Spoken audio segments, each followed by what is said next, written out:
আচ্ছা, আপনারা তো জানেন যে তিনি প্রায় ২০ থেকে ২৫টি ভাষায় গান গেয়েছেন পদ্মশ্রী মান্না দে। তার মধ্যে একটি হলো গুজরাটি।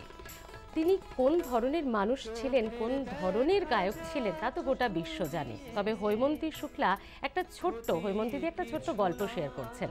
এই গানটির গুজরাটি ভার্সন আছে, আর সেই ভার্সন রেকর্ড করার সময় একটি ঘটনা ঘটেছে, একটু শেয়ার করব আপনাদের সঙ্গে।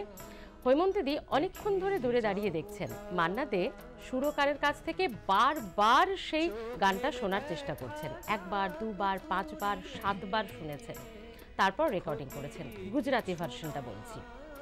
হৈমন্তীদি অনেক দূরে দাঁড়িয়ে রেকর্ডিং সেন্টারে পুরো জিনিসটা দেখেছে, তিনিও ছিলেন রেকর্ডিংয়ে। তো তারপর রেকর্ডিং হয়ে যাওয়ার পর হৈমন্তীদি মান্নাদাকে বলছেন, মান্নাদা তুমি তো কোনো গান একবার শুনেই তার সুর তোমার মনে ধরে যায়, তুমি তো সেটা তুলে নিতে পারো, ৭বার এই গুজরাটি গানটা শোনার কারণ কি?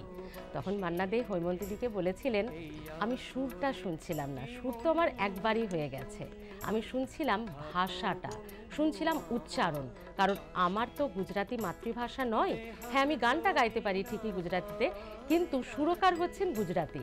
ফলে উনি যে উচ্চারণটা করছিলেন গুজরাটিতে, আমি সেটার কাছাকাছি পৌঁছানোর চেষ্টা করছিলাম। যদি উচ্চারণ ঠিক না হয়, গানটাকে আমি আবেগ দিতে পারবো না।